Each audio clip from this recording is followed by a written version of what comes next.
Hello guys, samahan po ninyo si Simple Dimple na maglinis.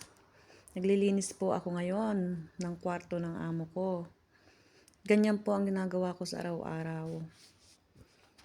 Mahirap maging OFW, pero maiisip mo na lang, masarap na mahirap para sa pamilya. Kasi kung hindi natin gagawin to, wala, anong ipadadala natin sa ating pamilya? Malalaki na mga anak ko pero kailangan ko pa rin magtrabaho. May ina ako. At saka mga anak ko hindi ko natitiis. Tapos may mga pangangailangan din ako kaya kailangan magtrabaho. Sikap lang, maaabot din ang pangarap. Ayun ang iniisip ko na balang araw, makukuha ko rin yung mga gusto ko, mga pangarap ko. Dahil matyaga, masipag ako. Nagbuhat na ako ng bangko. Pero ang totoo po niyan, talagang masipag ako. Hindi ako lumiliban sa trabaho na sasabihin na may masakit sa akin, hindi po. Kahit po may sakit ako, pumapasok ako sa amo. At yan po ang nagustuhan ng amo ko sa akin. Dahil may bata po sila, ako po yung nag-iintindi sa kanya sa hapon. Pero pagka po umagang katulad nito, linis lang. Kung minsan ang anak ko ang naandi dito, at siya ang naglilinis. Ako naman po nasa ibang amo. Kalinhinan po kami ng anak ko dito. Kaya, yan. Makikita nyo, naglilinis si Inday. Malaki po itong bahay ng amo ko, pero maalwan siyang linisin. Dahil sa araw-araw na naandi dito kami ng anak ko, malinis na yung bahay. Kaya, tapos wala pa pong maraming nakapatong o mga palamuti na katulad ng ibang amo na sobrang dami ng mga nakapatong sa mga estante o armadyo o mobile. Yan, napakarami nagsiksik. Sa akin, dito po sa bahay ng amo ko, maluwag. Wala kayo makikitang kalat na mga kung ano-ano.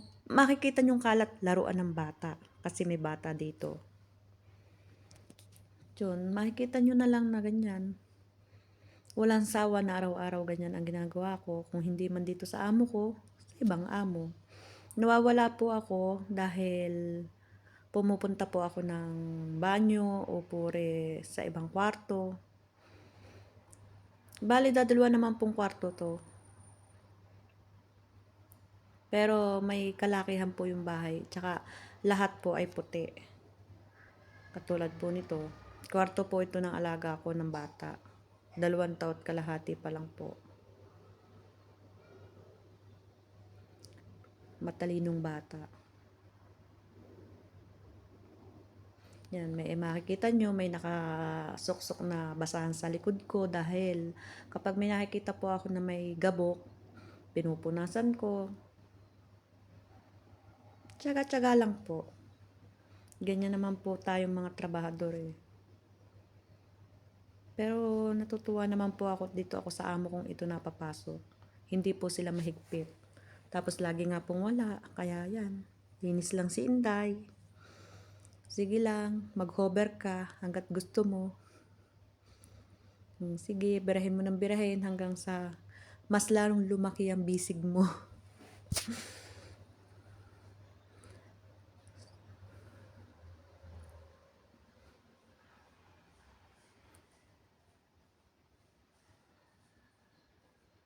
Ganyan po yung ano ko, ginagawa. Tapos, ang susunod ko na po diyan ay maglalaba po ako ng sahig. Pero, puputulin ko na po ang video doon. Gusto ko lang pong ipakita sa inyo na ganyan ako. Parang naglalaro lang. Pakaalwan dito sa amo ko kung tutuusin. Sa mga nauna ko ng amo, hindi ako ganito.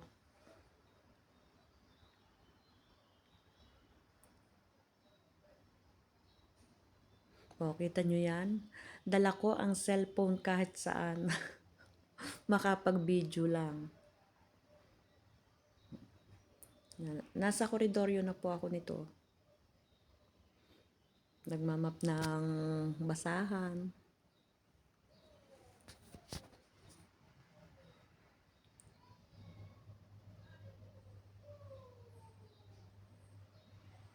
Maganda po yung Hoover nila kasi maliit lang. Hindi na yung katulad ng mga una na ang lalaki, ang bibigat. Ito po, ganito lang, rechargeable. Mamahaling Hoover. Natutuwa nga po ako sa amo ko eh. Dahil kahit anong ipabili ko, para mabilis ang trabaho, binibili naman nila. Katulad ng plancha. Yan. Nasa kusina po ako niyan. Sige lang, birahin mo ng birahin, Inday, hanggang sa makatapos ka.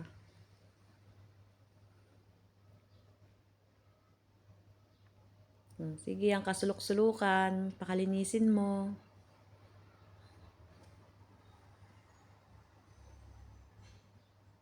Nawala na po si Inday. Yan, dumating na naman po siya. Kasi may pinapasukan po ako na hindi kaya na nakabidyo kasi natago. Pero bumabalik naman po ako. Katulad yan. Kita nyo naman. Wala pa rin tigil sa kakatrabaho si Inday ninyo. At sana po suportahan pa rin nyo ako sa lahat ng mga ina-upload kong video. Ayan, hila-hila po niya kahit na yung silya. Mabidyo ko lang yung ginagawa ko. Pasasalas na po ako niyan. Tinanggal ko ang basahan kasi ang sama naman tingnan.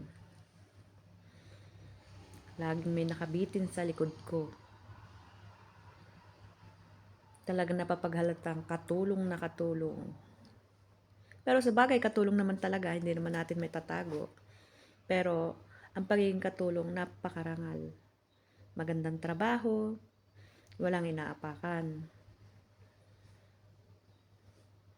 Gantay ng sweldo, tuwing katapusan, dadaan lang sa kamay. Hindi man lang mag-init sa bulsa. O yan, babalik na po ulit ako. At kukunin ko naman po ang cellphone at ipapatong ko naman po sa dito sa may salas. Para kita nyo pa rin ako. Nakapatong sa may laruan ng alaga ko. Inalis ko ang harang dahil maharangan ang beauty ko.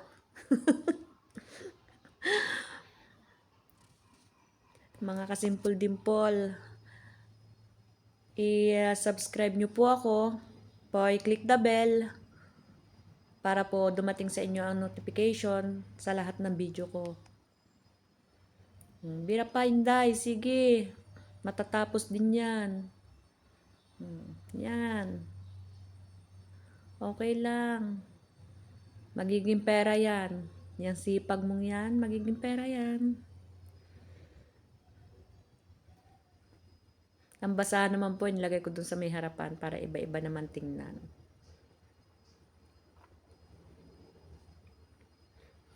Malapit-lapit na po ang matapos niyan.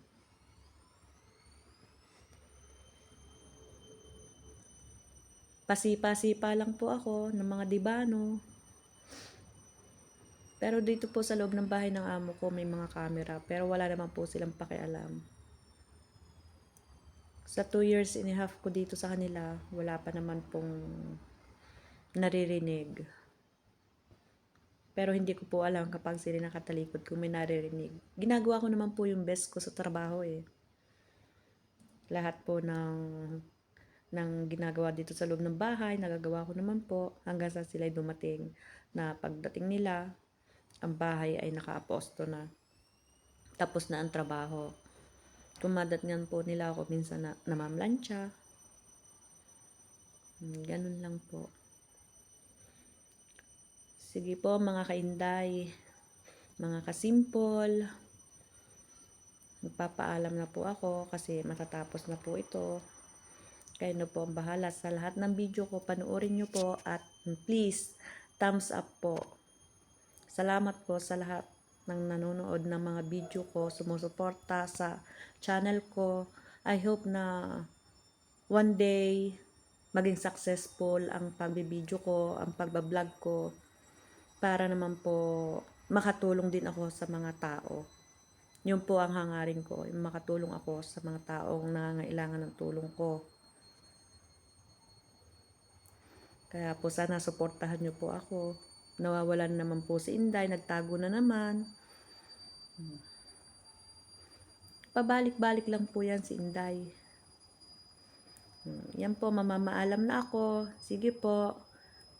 Bye-bye.